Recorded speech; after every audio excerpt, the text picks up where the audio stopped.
कामदेव बहुत बड़ा खिलाड़ी है, ऐसी महीन सूक्ष्म वृत्ति से फंसा के गिराता है कि जब गिर जाता है देखता है अरे हम तो समझ रहे थे हम तो निकल गए, कहां खड़े हो गए, ये चूक कैसे हुई। कोई ना कोई अन्य आश्रय है।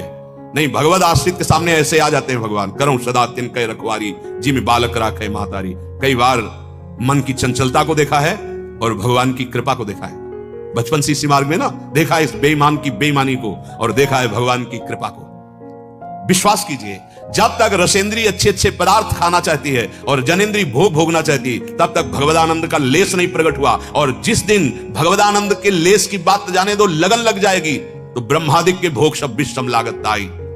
पर यह अहंकार हमें चकनाचूर कर देता है।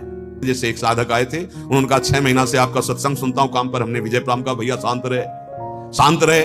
अरे जिनकी 60-60 हजार वर्ष की समाधि जल में लगती है, मछली की क्रीड़ा देख के 50 ब्याह करते हैं, तो 6 महीना से सत्संग सुन रहा है। सौभरी ऋषि यही वृंदावन की बात है, पास में ही महाराज यमुना जी में जल स्तंभित करके जो निर्विघ्न भजन करने की भावना, एक मछली की, ऐसा नहीं कि मछली का ऐसा अंग है कि देख के काम जागृत हो जाएगा। बस देखा कोई सुख है, बस देखा, देखते ही काम ने अपना प्रभाव दिखा दिया। एक महात्मा हड्डी मात्र शरीर में रह गई थी, श्री प्रभुदत्त ब्रह्मचारी जी ने वर्णन किया। ऐसे महान तपस्वी की वृक्षों की छाल पाते थे, सूखी भाई हरी छाल भी नहीं, वृक्ष को कष्ट ना हो, सूखी पपड़ी लेकर उससे प्राण पोषण करते। महात्माओं ने बहुत बहुत कष्ट सह करके जिस परम तत्व को अनुभव किया, वो ऐसे सहज में बातों में मिल जाता है। अगर स्वीकार कर लो तो इसकी महिमा है। तात स्वर्ग अपवर्ग सुख धरी, तुलाए कंग तूलनता सकल मिली, जो सुख लव सत्संग। बहुत वर्ष हो गए उनको ऐसे तप करते हुए, कोई विकार हृदय में नहीं। अब जंगल में एकांत रहते थे, अहंकार को पुष्टता मिलने का ये अवसर मिल गया कि वृक्ष की सूखी हुई पपड़ी वही पाना, वलकल की लंगोटी लगाना, एकांत सेवन करना। अहंकार जब बढ़ता है तो सुनहु राम कर सहज स्वभाव, जन अभिमान न राखे काऊ। भगवान किसी का अभिमान नहीं रखते, मिटिया मेट कर देते हैं। अहंकार भगवान को पसंद नहीं है।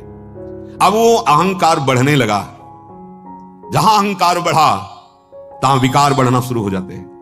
तो एक दिन कामदेव प्रकट हुए साधारण वेश में और कहा, महाराज आप ऐसा न समझे कि सब विकारों पर विजय प्राप्त कर ली। चिंगारी अगर दबी रह जाए तो ऐसा ना समझो कि आग नहीं है। अगर फूस मिल जाए और हवा बन जाए तो ज्वाला की आपको वृत्ति का दर्शन हो जाएगा। अभी वो चिंगारी पर फूस मिल जाए, हवा का सहयोग हो जाए तो ज्वाला का दर्शन करा देगी वही चिंगारी। तो जब तक भगवत साक्षात्कार नहीं होता तब तक चिंगारी रहती है। और अगर फूस मिल जाए, ना देवर्षि नारद जी ने कहा पहले तरंग की तरह होता फिर समुद्र की तरह छा जाता है विकार। तो उन्होंने कहा अरे जाओ क्या बात करते हो, मुस्कुराए और कहा सावधान रहना, और चले गए। वो ये नहीं जान पाए कि साक्षात कामदेव था। दृश्य बदलने लगा, जहां जहां से वृक्षों से पपड़ी लेते थे, अब वहां घी का बढ़िया मेवा पड़ा हुआ हलवा चिपका दिया। वो देखा कि मेरे तप के भय से ये वृक्ष अब पपड़ी की जगह कुछ खाद्य पदार्थ प्रकट कर रहे हैं। मेरा प्रभाव, क्योंकि अहंकार बढ़ चुका था, जवान से चाटा तो जहां सूखी पपड़ी खाने वाली जवान, वहां मेवा से मिक्स हलवा एकदम देसी घी का। अब इतना हलवा, उनका बड़ा प्रभाव तप का।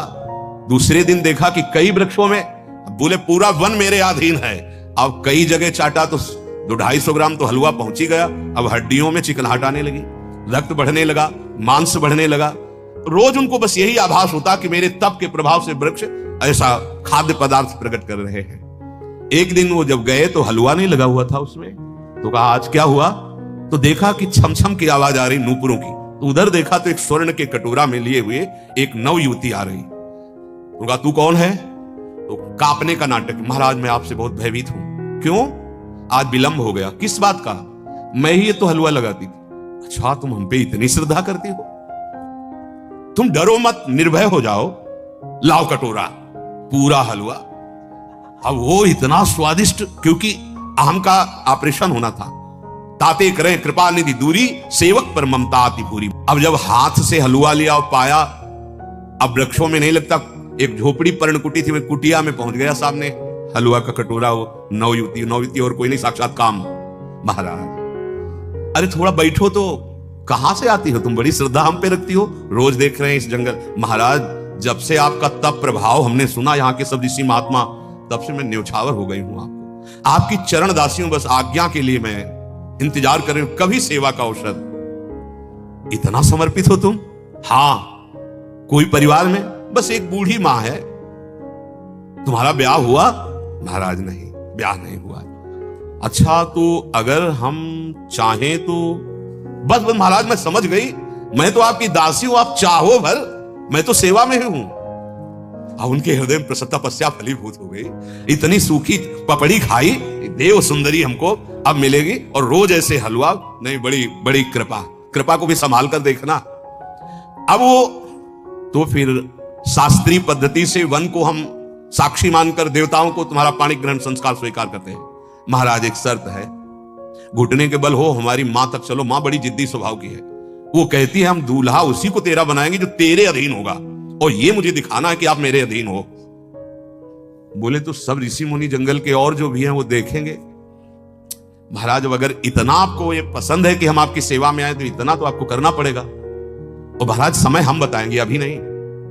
और इसके बाद सब ऋषियों के यहां जाकर के सूचना दी कि हमारा पाणी ग्रहण संस्कार उनसे होने जा रहा है, आप सब अपनी अपनी कुटिया से बाहर के देख लो।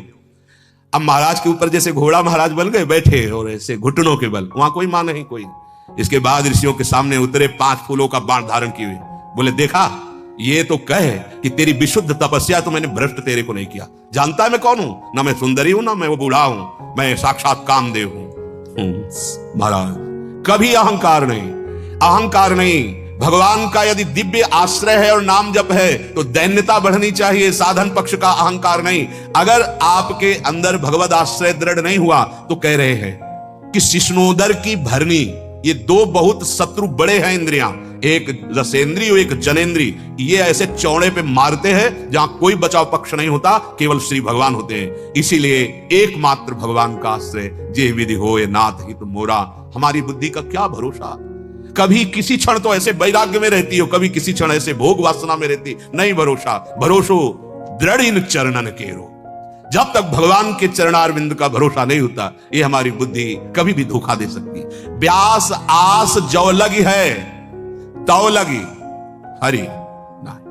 ये जब तक भोगों की आशा है तब तक हरि का आनंद नहीं मिलता। बड़े बड़े बुद्धि के तर्क उपस्थित होते तो कभी कभी हंसी आती है। ए भाई, सारी की सारी ये 3 गुणों से भरी हुई बुद्धि का तर्क है। अभी बुद्धि के अतीत तत्व का कोई परिचय नहीं, केवल बात ही बात।